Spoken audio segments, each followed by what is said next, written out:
मैं आपको यहाँ पर पिक्टोरियल इसका वो भी दिखा देती हूँ कि हमारे पास पहली वुड जो थी वो 18 मीटर्स की थी, दूसरी जो थी 30 मीटर्स की थी और तीसरी 12 मीटर्स की थी। हमने क्या किया, इन सबको 6 मीटर्स में कट किया। तो पहली वाली जो वुड थी उसके 3 पीसेज आए हमारे पास, दूसरी वाली जो वुड थी उसके 5 पीसेज आए और तीसरी वाली जो वुड थी उसके सिर्फ 2 पीसेज आए। लेकिन ये जितने पीसेस थे हमारे पास सब के सब इक्वल लेंथ के थे, दैट इज 6 मीटर्स। इससे हमें ये बात पता चली कि हमारे पास यहाँ पर जो वर्ड प्रॉब्लम है उसके अंदर हमें HCF कैलकुलेट करना था, LCM कैलकुलेट नहीं करना था। और यहाँ एक चीज़ क्लियर हो गई कि जब भी कोई चीज़ हमें इक्वल साइज में कट करनी होगी तो वहाँ पर हम HCF कैलकुलेट करेंगे, ठीक है। उसके बाद अब देखिए हमारे पास जो यहाँ पर वर्ड प्रॉब्लम नंबर 2 है, सारा does the washing every 9 days। अब इसके आप जो है वो लैंग्वेज को ज़रा गौर से देखिए कि इन्होंने यहाँ पर हमसे कहा क्या है। यहाँ पर हमसे कह रहे हैं सारा वॉशिंग करती है हर 9 दिन बाद, यानी वो कपड़े धोती है हर 9वें दिन। आज अगर उसने कपड़े धोए हैं तो अगली दफ़ा वो कब कपड़े धोएगी, 9 दिन के बाद। फिर जब वो कपड़े धोएगी तो उसके बाद कब धोएगी, उसके अगले 9 दिन के बाद, यानी 9 दिन के डिफरेंस से वो कपड़े धोती है। इसी तरह Ariba does her washing every 12 days, और अरीबा तो 12वें दिन धोती है, यानी 12 दिन तक वो अपने कपड़े जमा करती रहती है और फिर 12वें दिन वो जाकर अपने कपड़े धोती है। And Neha does her washing every 6 days। Neha ने कुछ मुनासिब कर लिया, नेहा हर 6 दिन के ऊपर अपने कपड़े धो लेती है, यानी अगर उसने आज धोया है तो वो आज के बाद 6 days के बाद यानी 7th डे वो अपने कपड़े धोएगी। अब सवाल क्या है यहाँ पर, if they all do the washing today, अगर उन तीनों ने आज कपड़े धोए हैं, ठीक है, सारा ने भी धोए हैं और उसके बाद अरीबा ने भी धोए हैं और नेहा ने भी धोए हैं, ठीक है। तो अब आप ये बताइए कि after how many days will they do the washing together again. तो अब तीनों, कब वो दिन आएगा कि तीनों एक साथ दोबारा कपड़े धोएंगी। तो अब यहाँ पर देखिए हम LCM HCF कैलकुलेट करने से पहले ज़रा एक काम करते हैं। ये हमारे पास सारा है, ये हमारे पास अरीबा हैं और ये हमारे पास नेहा है, ठीक है।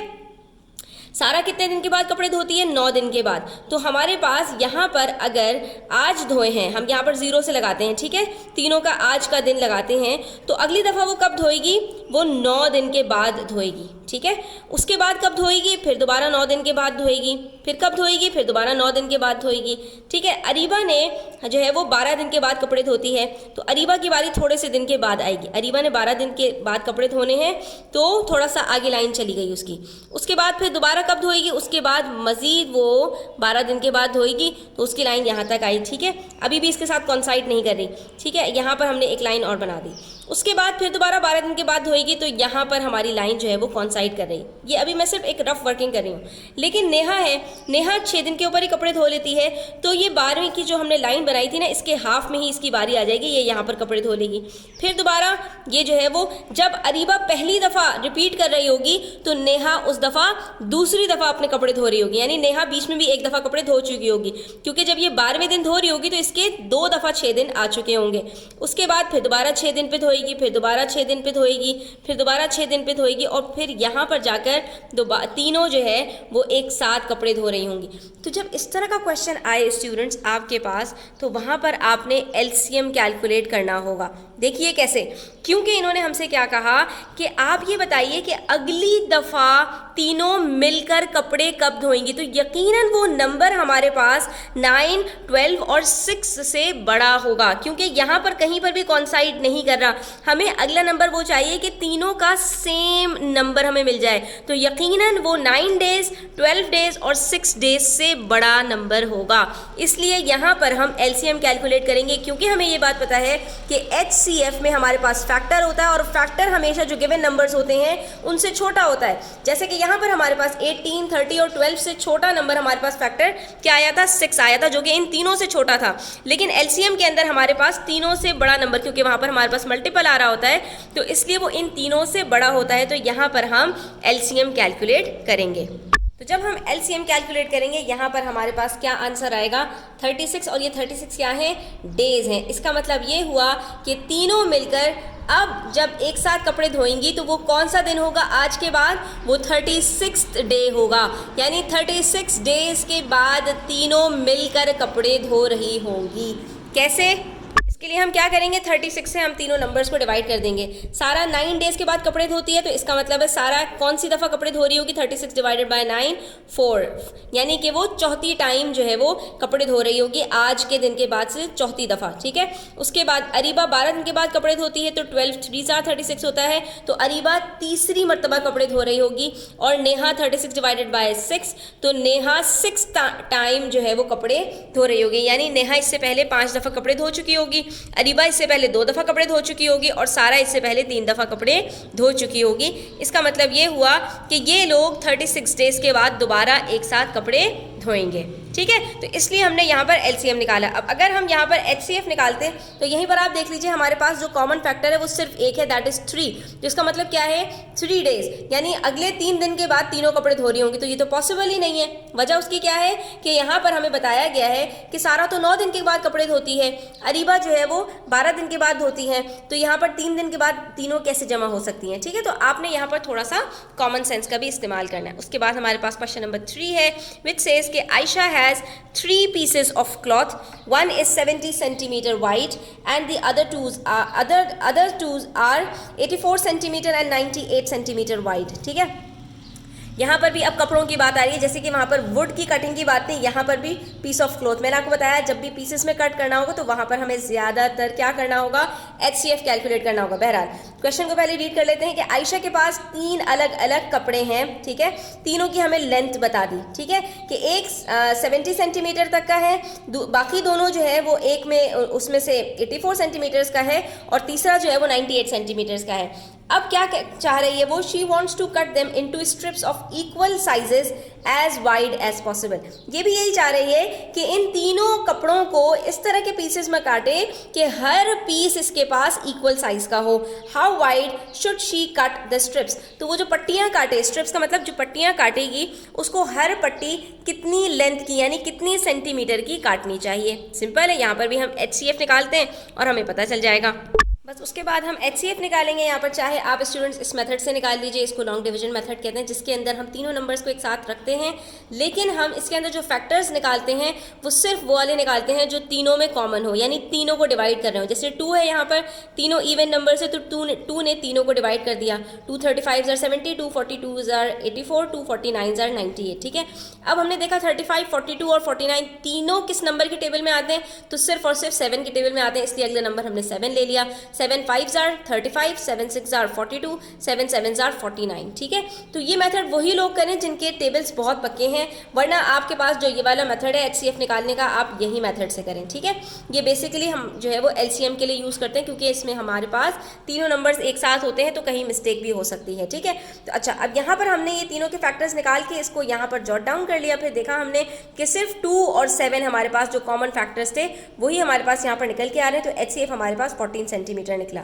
इसका मतलब है कि उसको 14 सेंटीमीटर के पीसेस काटने चाहिए। उससे क्या फ़ायदा होगा कि तीनों जो उसके पास कपड़े हैं उनके अंदर इसके पास कुछ भी एक्स्ट्रा पीस नहीं बचेगा, सारे पीसेस इक्वल साइज के होंगे और हर एक के अंदर उसको जो है वो पीसेस मिल जाएंगे। अब कैसे पता चला हमें, तो ये देख लीजिए 70 को जब डिवाइड करते हैं 14 से तो आंसर आता है 5, यानी कि वो कपड़ा जो 70 सेंटीमीटर का था उसके अंदर 5 पीसेस होंगे, 84 सेंटीमीटर वाले में 6 पीसेस होंगे और 98 वाले में 7 पीसेस होंगे, और ये ऐसे पीसेस होंगे कि इसके बाद कुछ भी नहीं बच रहा होगा। और ये हमें पता कैसे चला, जब हमने यहाँ पर एचसीएफ कैलकुलेट किया। तो प्यारे बच्चों, आपको आज की वीडियो कैसी लगी कमेंट सेक्शन में अपनी राय का इजहार ज़रूर कीजिएगा, इससे हमें बहुत फ़ायदा होता है। और वीडियो अच्छी लगी हो तो लाइक कीजिएगा, चैनल पर नए हैं तो सब्सक्राइब कर लीजिएगा, अपने फ्रेंड्स के साथ शेयर कीजिएगा। अपना बहुत सारा ख्याल रखिएगा। अल्लाह हाफिज़।